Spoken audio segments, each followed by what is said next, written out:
Perkenalkan, nama saya Henduk Matindas. Saya adalah seorang mahasiswa Fakultas Pariwisata dari Universitas Katolik di Lasal, Manado. Pada kesempatan kali ini saya akan menjelaskan apa itu globalisasi human resource. Nah, yang pertama-tama kita harus mengetahui apa itu globalisasi. Nah, menurut Kamus Besar Bahasa Indonesia atau KBBI, globalisasi itu dapat dipahami sebagai proses masuknya informasi, pikiran, gaya hidup, serta teknologi ke dalam ruang lingkup dunia. Sedangkan menurut Selo Sumarjan, globalisasi adalah sebagai proses terbentuknya sistem komunikasi dan organisasi antara masyarakat yang ada di seluruh dunia untuk mengikuti sistem dan kaidah-kaidah yang sama. Nah, selanjutnya kita akan melihat pengertian manajemen. Manajemen sendiri ialah ilmu dan seni yang mengatur proses pemanfaatan sumber daya manusia dan sumber daya lainnya secara efektif dan secara efisien. Nah, unsur manusia yang terdapat dalam manajemen itu berkembang menjadi suatu bidang baru yang disebut dengan manajemen sumber daya manusia. Sedangkan unsur MSDM adalah manusia yang merupakan tenaga kerja atau roda penggerak bagi perusahaan. Nah, human resource, atau dalam bahasa Indonesia yang berarti sumber daya manusia. Nah, di sini sudah ada dua pendapat dari para ahli. Yang pertama Hasibuan berpendapat bahwa SDM itu memiliki arti keahlian terpadu yang berasal dari daya pikir.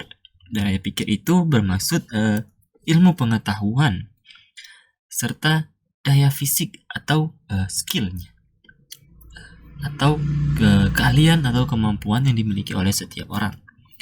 Sedangkan Mary Parker Follett berpendapat bahwa MSDM itu ialah suatu seni yang dilakukan dengan tujuan tertentu melalui bantuan pengaturan pihak lain dalam melaksanakan pekerjaan bagi perusahaan itu tersendiri. Nah, selanjutnya kita akan melihat pengaruh globalisasi terhadap manajemen sumber daya manusia. Yang pertama ialah dulunya SDM itu dipandang sebagai suatu beban atau sebagai biaya. Namun saat ini SDM dipertimbangkan menjadi sebuah investasi yang harus ada dan menjadi syarat mutlak untuk berlangsungnya operasional perusahaan. Nah, dulu juga itu tenaga kerja sering dieksploitasi.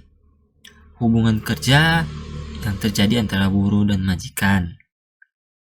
Nah, di mana dulunya majikan itu mendapatkan perlakuan yang istimewa atau spesial dan bawahan lebih banyak diperlakukan secara tidak adil dan semena-mena, bahkan sering juga ditindas.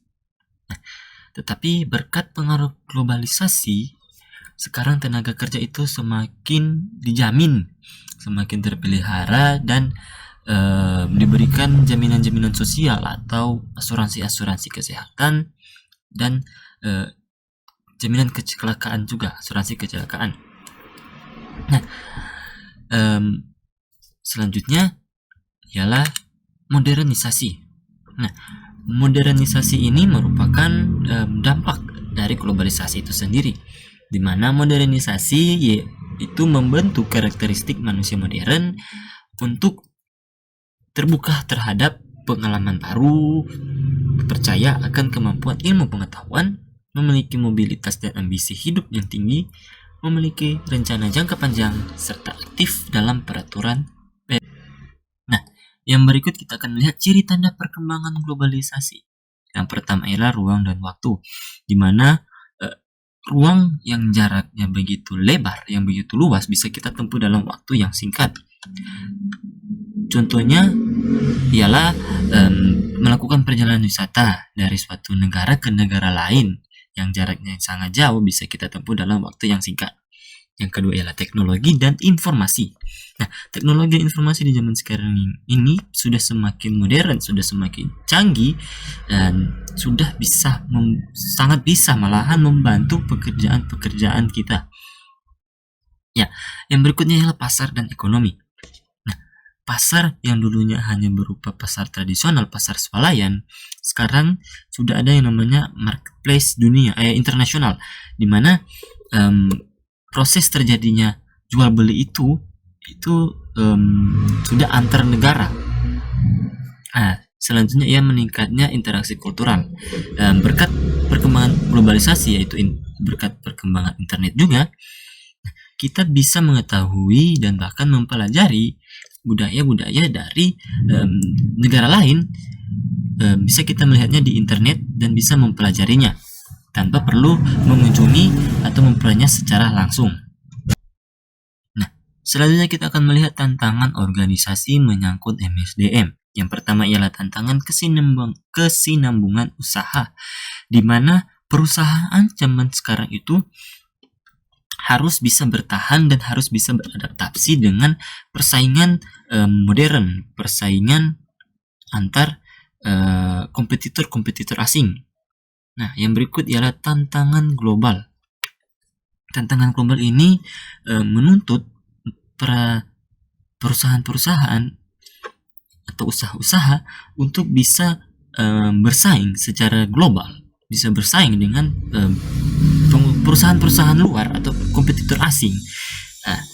Yang selanjutnya ya tantangan teknologi, di mana teknologi jika kita tidak bisa mengolahnya menjadi sesuatu yang bisa berguna, yang bisa mendapatkan profit yang besar, yang keuntungan yang besar bagi perusahaan kita, jika kita tidak bisa mengelolanya, maka itu akan menjadi suatu tantangan, hambatan yang juga bisa merugikan bagi perusahaan kita sendiri.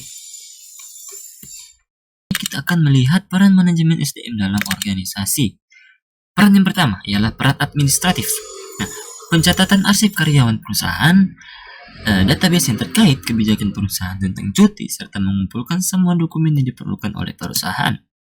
Peran yang kedua ialah peran operasional yang bersifat taktis, di mana HR akan melakukan proses rekrutmen karyawan baru untuk memenuhi atau membantu departemen-departemen yang memiliki kekosongan atau memerlukan bantuan. Ya, setelah itu membuat pelatihan di mana karyawan baru yang saja direkrut itu diberikan pelatihan tentang pekerjaan-pekerjaan apa yang akan dia lakukan pada saat dia sudah dikontrak atau bekerja secara resmi di dalam perusahaan itu. Nah, juga mengenai gaji dan asuransi karyawan. Ya, peran yang ketiga adalah peran strategis. MSDM berfokus pada permasalahan yang dihadapi karyawan. Misalnya, karyawan itu sudah tidak merasa nyaman berada di posisi tersebut atau di departemen tersebut, bahkan di perusahaan tersebut. Ya, HR harus bisa menyelesaikan permasalahan ini tanpa adanya kerugian yang diakibatkannya. Ya, harus mencari solusi yang terbaik bagi perusahaan. Selanjutnya kita akan melihat MSDM di industri 4.0. Nah, adapun beberapa manfaat digital teknik-teknik MSDM, di mana di zaman sekarang HR itu bisa dengan mudah mendapatkan karyawan yang memiliki kemampuan kerja, juga bisa memeriksa hasil kerja, kinerja karyawan, dan juga setelah itu bisa mengambil strategi dan kebijakan untuk memperbaiki motivasi kerja karyawan agar bisa lebih baik dan bisa termotivasi, bisa lebih semangat dalam melakukan pekerjaan. Nah, aspek penting untuk kinerja tinggi itu yang pertama ialah SDM atau para pekerja dengan skillnya, teknologi baru dan peluangnya, serta struktur pekerjaan efisien dan kebijakan perusahaan yang memungkinkan karyawan dapat berinteraksi dengan teknologi. Nah, sekarang kita akan melihat contoh dari dampak globalisasi bagi MSDM. Nah, di masa pandemi ini, globalisasi terhadap MSDM itu sangat terasa manfaatnya, terutama di bidang teknologi. Adapun beberapa penerapannya seperti 3 ini.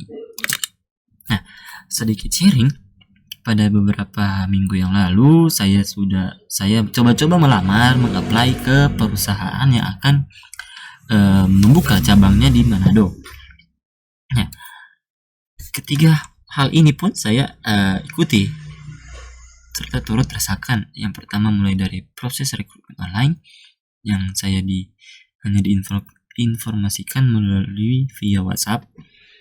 Yang kedua ialah interview online, di mana kami diwawancarai dengan menggunakan aplikasi Zoom, serta pelatihannya itu juga pun melalui Zoom meeting. Ya. Saya kira sekian penjelasan dari saya. Semoga penjelasan ini dapat membantu bagi kita semua dalam memahami globalisasi manajemen sumber daya manusia. Terima kasih.